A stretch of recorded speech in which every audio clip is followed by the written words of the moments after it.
Welcome to Fatafat சமையல். இன்றைக்கி உருளைக்கிழங்கு பட்டாணி கிரேவி எப்படி செய்கிறதுன்னு நம்ம பார்க்கலாம். ஒரு பேனில் எண்ணெய் ஊற்றி எண்ணெய் காஞ்சதுக்கப்புறம் சோம்பு, கல்பாசி, லவங்கம், பட்டை இதெல்லாம் போட்டு தாளித்ததுக்கப்புறமா வெங்காயம் போடணும். வெங்காயம் நீட்டாக அரிஞ்சு வச்சுக்கிட்டு அதுக்கு போடணும். உங்களுக்கு எவ்வளோ கிரேவி வேணுமோ அவளுக்கு ஏற்ற மாதிரி நீங்கள் அந்த வெங்காயத்தோட அளவை நீங்கள் சேர்த்துக்கலாம். நான் வந்து ஒரு வெங்காயம் போட்டிருக்கேன், பெரிய வெங்காயம் ஒன்று போட்டிருக்கேன். அதுக்கப்புறம் இஞ்சி, பூண்டு அதெல்லாம் இதோடையே சேர்த்து நல்லா வதக்கணும். வெங்காயம், இந்த இஞ்சி, பூண்டு இதெல்லாம் நல்லா வதங்கினதுக்கப்புறமா நம்ம தக்காளி சேர்த்துக்கலாம். கிரேவின்றதுனால தக்காளி வந்து இதை விட கொஞ்சம் கூடுதலாக, இந்த வெங்காயத்தோட அளவை விட ஒன்று ஜாஸ்தியாக போட்டுக்கலாம். இப்போ ஒரு வெங்காயம்னாக்கா 2 தக்காளி இல்லைன்னா 3 தக்காளி போட்டுக்கலாம். அது வந்து டேஸ்ட்டு வந்து இன்னும் கொஞ்சம் கூடுதலாக உங்களுக்கு கொடுக்கும். இப்போ இதில் வெங்காயம், தக்காளி, இஞ்சி, பூண்டு இதெல்லாம் சேர்த்து நல்லா வதக்கினதுக்கப்புறம் நம்ம இதை வந்து இந்த வெங்காய தக்காளிலாம் தனியாக எடுத்து வச்சுட்டு ஆற வச்சு மிக்சியில் போட்டு நல்லா அரைச்சி வச்சுக்கணும்.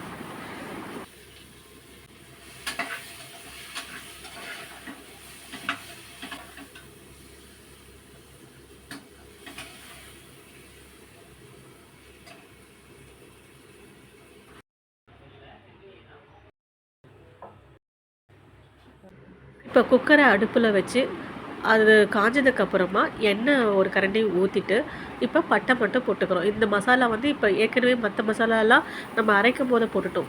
ஸோ இதில் ஒரே ஒரு பட்டை மட்டும் போட்டு நம்ம வதக்குறோம். அதோட ஒரு வெங்காயம் போட்டு வதக்கணும்.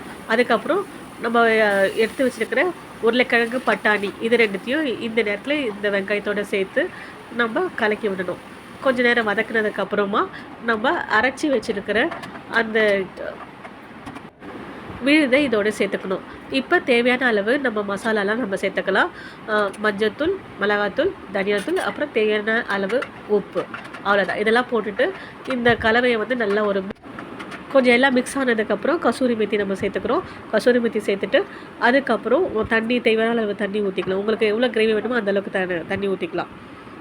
அப்புறம் முந்திரி 4-5 முந்திரி இருந்தாக்கா அதை ஊற வச்சு நல்லா அரைச்சி வச்சுக்கிட்டு அந்த கலவையை நம்ம இந்த கிரேவியில் நம்ம போட்டுக்கலாம். இது வந்து இன்னும் கொஞ்சம் டேஸ்ட்டுக்காக தான் நம்ம போடுறோம்.